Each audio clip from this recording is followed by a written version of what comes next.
May welcome our first special guest on the show tonight. The one and only, one of the great big men of the game, Mr. Max Gawn, everybody. Maxie, thanks for coming on the show. Can you believe Gary Lyon, when you look back in yesteryear and see G Lyon like that, can you believe what you're saying? I can't believe the voice changed. No. That's phenomenal. It's like his voice broke a little bit later on in his life. It's true. Hey, well, the jeans he was wearing were so high, it's hard to tell what's causing that. You've got a special announcement for us tonight, but before you get to that, there's a reason for it, and it has to do with a certain individual who you had a bit to do with when you first started playing footy. Of course, I'm talking about Jim Stynes. Can you remember this day when you first arrived at the Melbourne Footy Club? Yeah, it was obviously a pretty special moment to get given Jim's number, and that was 37 at the time, and he went on to play in number 11, and I got given number 11 as well, and obviously he doesn't look too well there, but... You should calm down a bit. You look a bit too overexcited. He's an incredible man, Jim. Was an incredible man, and 7 years has passed now, but I remember the first days that I got to meet him. I didn't get to meet him when he was well. I only got to meet him when he was sick, and it's something that I wish I was able to do, but he told me it was okay to be different. He's an incredible different person, and I probably have been taking that same path. Good. So for me to be what makes you say that, you nutty beardo? So for me to be myself was pretty key to get in and make a mark when I was 18, 19-year-old kid. So Jim was able to do that. And via the organisation that did so much great work that was started by Jim Stynes and his people, The Reach, in conjunction with the Melbourne Footy Club, you've got a pretty special announcement. I do. It's a big cheque. I've always wanted to hold a big cheque, so I got a big cheque. It's been 25 years since Jim started the Reach Foundation, and this round, obviously 25 grand is going to be thrown in by our major partner Zurich, who are at the front of mental health. They're a fantastic organisation. They're chucking in 25 grand for the Reach round. That's great stuff.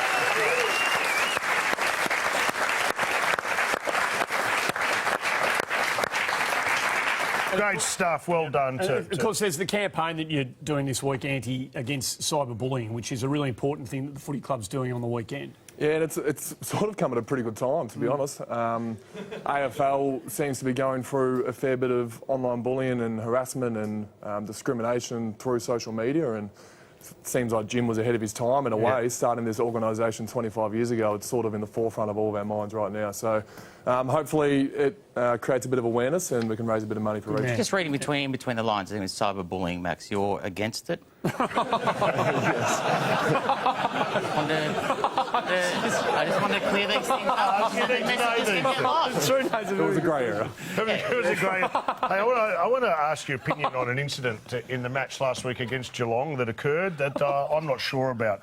Have a look at this. You were down at the time, and is this a bit of showboating, and does this get stuck in your craw? Then you've got Hawkins there, and he waits. Now, Max, does that come up at the meeting? Max, has that been discussed? Are you looking forward to playing Geelong again when you see stuff like that? Not necessarily. It's going to be a goal no matter what, really. How they got it in the end was... Sorry I asked. Sorry, generally sorry. I'm sure I'm going to line it up in a minute, but look, I was on the wing. I couldn't do anything much about it. I'm not going to remember it next time we play Geelong. A lot of people are talking about the game that's coming up on Friday night for Melbourne and Essendon. How would the mood midweek amongst the group going into that game, how would you describe it amongst the Melbourne boys? Yeah, it's positive. 0-2 is a bad start, but internally we're not as worried as what some people are externally.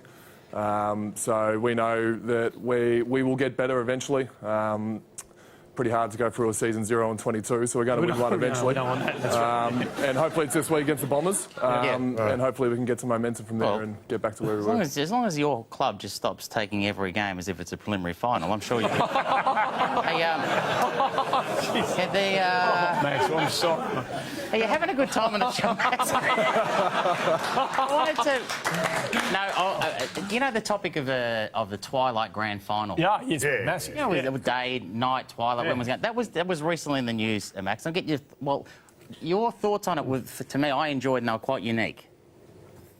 And the grand final announcement yesterday, it's going to be during the day. As a player, do you think that's a good thing or not? The question is as a player? Yeah. Yeah, so I picked Sunday 1:10. Always thinking outside the box. Sunday 110. Explain yourself. Unfortunately, Melbourne don't have a great following and we get given the Sunday 110 game a lot. So I've become quite good at preparing for the Sunday 110 game. So that's your sweet spot. Good. I'll ask you too about your relationship with umpires, because ruckmen by definition have more to do with umpires than most. Do you think you got a good relationship with the umpires? Yeah, to a point. I'm worried about what's coming up, but I feel like I do. Well, you've obviously seen the show before, mate. No, we are going to highlight a personal exchange you had with umpire Matthew Nichols a couple of years back. Have a look at this. What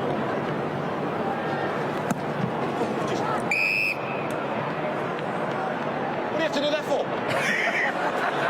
He doesn't seem that... Mate, he's not happy with you, Max, is he? Have a look at this. What do you see? Yeah, here it comes. Right.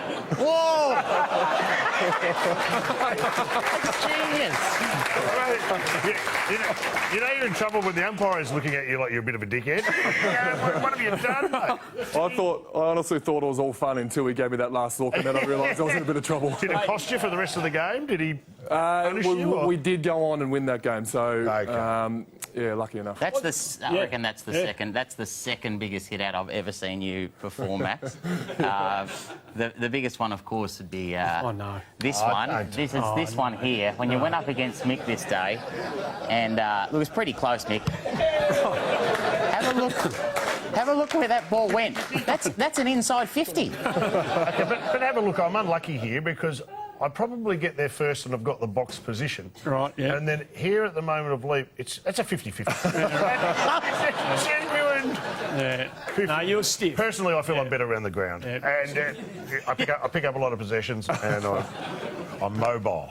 Thanks for coming in, mate. It's a great thing that Good on you, Max. Club, in conjunction with Great Zurich, stuff. have done for Reach. They do a mountain of good work, and that's going to help enormously. to you. Good luck on Friday. Max Gawn, our very special guest on the show.